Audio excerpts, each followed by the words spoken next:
தமிழக மக்களுக்கு வணக்கம். கக்கூசிலும் காசு பார்த்த கருணாநிதி கும்பல் அப்படின்றது தான் உண்மையாகவே பேசு பொருளாக இருந்திருக்க வேண்டியது, விவாதமாக இருந்திருக்க வேண்டியது. ஆனால் அதை மடைமாற்றம் செய்வதற்கு ரொம்ப யோசித்து இவர்கள் சீமான் வீட்டில் புகுந்து பிரச்சனை பண்ணுறது, தகராறு பண்ணுறது, அப்புறம் வேறு சில நாடகங்களை எல்லாம் அரங்கேற்றுவது அப்படின்ட்டு தமிழக அரசாங்கம் மும்முரமாக இறங்கியிருக்கு அவங்களோட மீடியா கைத்தறிகளை வைத்துக்கொண்டு. ஆனால் இதை வெளியே கொண்டு வந்திருக்கின்றார் ஒரு ஊடகவியாளர். அது என்னன்றதை நம்ம பார்ப்போம். அதை எடுத்து நான் படிக்கிறேன்.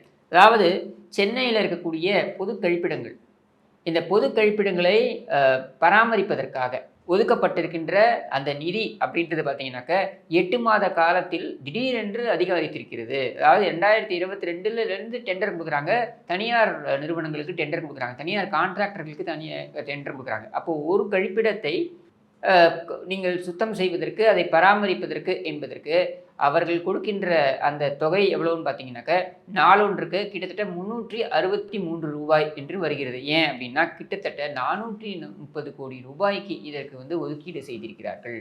ஒரு கழிப்பிடத்தை பராமரிப்பதற்கு ரூ. 463 செலவு செய்கிற அளவுக்கு இங்கே எந்த கழிப்பிடம் அவ்வளவு சுத்தமாக பராமரிக்கப்பட்டிருக்கிறது?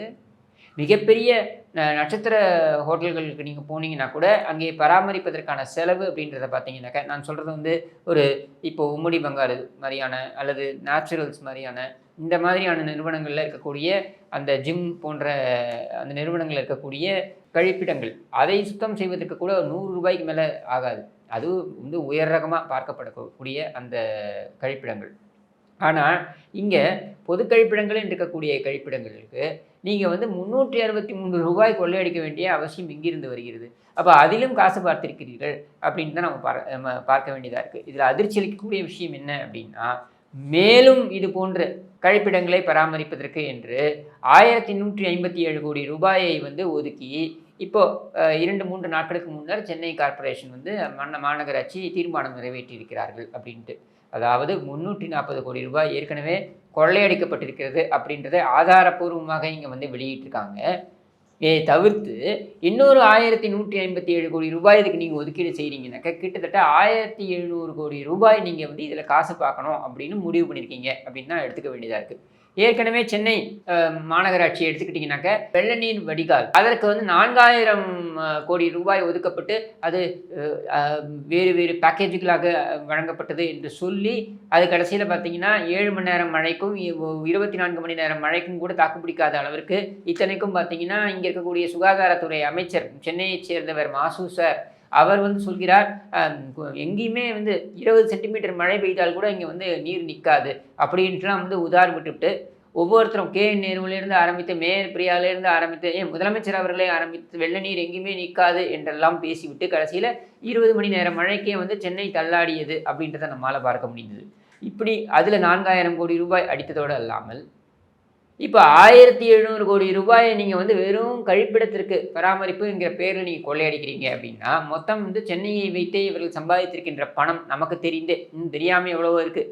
தெரிந்து வெளியே வந்திருக்கின்ற ஊழல் அப்படின்னு பார்த்தீங்கன்னாக்கா 4000 கோடி மற்றும் 1700 கோடி என்றால் கிட்டத்தட்ட 5170 கோடி ரூபாயை நீங்கள் இங்கே கொள்ளையடித்திருக்கிறீர்கள் அப்படின்றது தெளிவாகிறது. இப்போ இந்த 5170 கோடி ரூபாயை நீங்கள் சென்னை மாநகராட்சிக்கு நியாயமாக நீங்கள் செலவிட்டிருந்தால், சென்னை மாநகராட்சியோட பட்ஜெட் அதுவும் தாக்கல் செஞ்சுருக்காங்க. அதில் பார்த்தீங்கன்னாக்கா பட்ஜெட்டில் துண்டு விழுந்திருக்கிறது. அதாவது சென்னை மாநகராட்சிக்கு இருக்கக்கூடிய கடன் அப்படின்றதும் 1140 கோடி ரூபாய் என்று காண்பிக்கப்படுகிறது. அப்போது இந்த 1140 கோடி ரூபாய் கடன் என்பது நீங்கள் இந்த கொள்ளையடிக்காமல் வைத்திருந்தாலே நம்மக்கிட்ட கூடுதல் பணம் இருந்திருக்கும். சரி, இப்படியெல்லாம் நீங்கள் பொது கழிப்பிடத்திற்கு சுத்தம் செய்திருக்கிறீர்கள், பராமரித்திருக்கிறீர்கள் என்றால், ஒரு பொது கழிப்பிடத்தையாவது சென்னையில் நம்ம பயன்படுத்தக்கூடிய வகையில் இருக்கா? வட சென்னையில் நீங்கள் போய் பார்த்துருக்கீங்களா? அந்த பொது கழிப்பிடங்களுக்குள்ளேயே நுழைய முடியாத அளவுக்கு இருக்குது. அந்த டைல்ஸ் எல்லாம் உடைக்கப்பட்டிருக்கிறது, கழிவுநீர் வசதி கூட இல்லாமல் இருக்கிறது.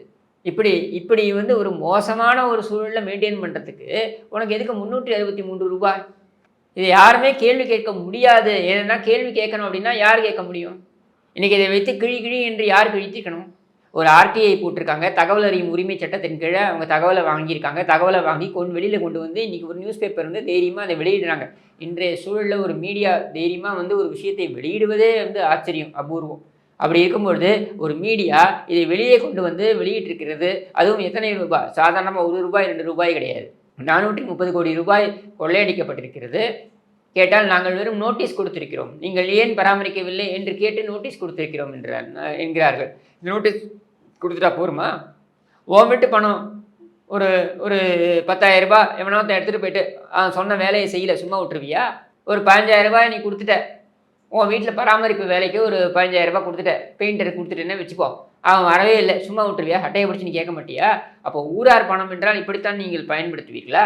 அதில் இருக்கக்கூடிய அந்த நிறுவனமே பார்த்தீங்கன்னா இவர்களுக்கு சொந்தமான பினாமி நிறுவனமாகத்தான் இருக்கும். அதை வைத்து தான் இவர்கள் கொள்ளையடிப்பா. அப்போ எதுதான் கொள்ளையடிக்கிறது ஒரு அளவு இல்லையா? ஏற்கனவே மணலில் பார்த்தீங்கன்னா 1,00,000 டன் 2,00,000 டன் என்று ஒரு நாளைக்கு கனிம வளங்கள் இங்கே கொள்ளை போகிறது. அது ஒரு மாவட்டத்தில் இருந்து மட்டும் அப்படின்னு தகவல்கள் வருகின்றன, பகீர் தகவல்கள் வருகின்றன. இப்போ இங்கே தலைநகரத்தில் பார்த்தீங்கன்னாக்கா இவர்கள் கழிப்பிடத்தை கூட விட்டு வைக்காமல் அதில் கூட சுரண்டி தின்கிறார்கள் என்றால் இவர்களை என்னவென்று எடுத்துக்கொள்வது? இதையெல்லாம் விவாத பொருளாக்க வேண்டிய மீடியா என்ன செய்து கொண்டிருக்கிறது? சீமான் வீட்டில் நோட்டீஸ் கிழிக்கப்பட்டதா இல்லையா என்பது குறித்து ஆத்து என்று ஆத்து கொண்டிருக்கிறார்கள். விஜயோடைய அந்த 2ஆம் ஆண்டு தொடக்க விழாவில் நின்று கொண்டே ஏன் சாப்பிட அனுமதித்தார்கள் அப்படின்னு அதை ஒரு விவாத பொருளாக்கி கொண்டிருக்கிறார்கள்.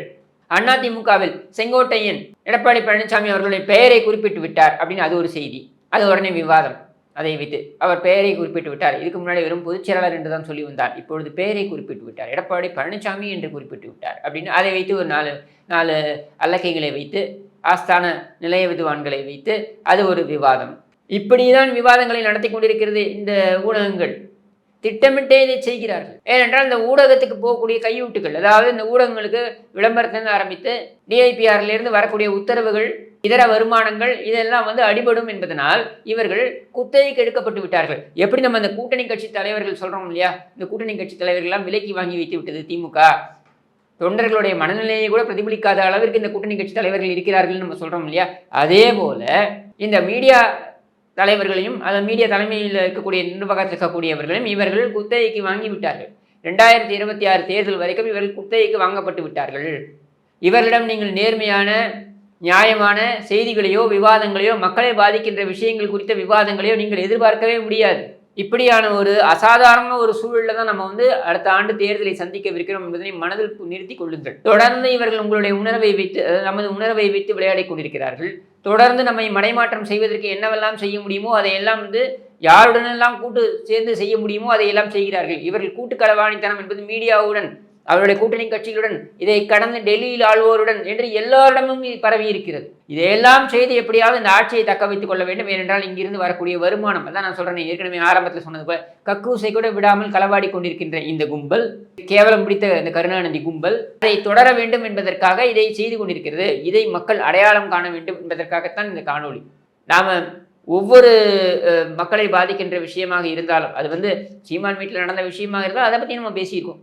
அதிலும் பார்த்தீங்கன்னாக்கா எது நியாயமோ அதை நம்ம பேசியிருக்கோம். அதே போல் இது போன்ற விஷயங்களை எடுத்து நாம் பேசுறது மட்டும் போராது, மீடியாக்கள் பேச வேண்டும். ஆனால் மீடியாக்கள் வாய் மூடி இருக்கிறார்கள் அப்படின்றதை நம்ம சுட்டிக்காக்க வேண்டிய இந்த ஒரு இடத்துல நம்ம இருக்கோம். இது நம்மளுடைய கடமையும் கூட.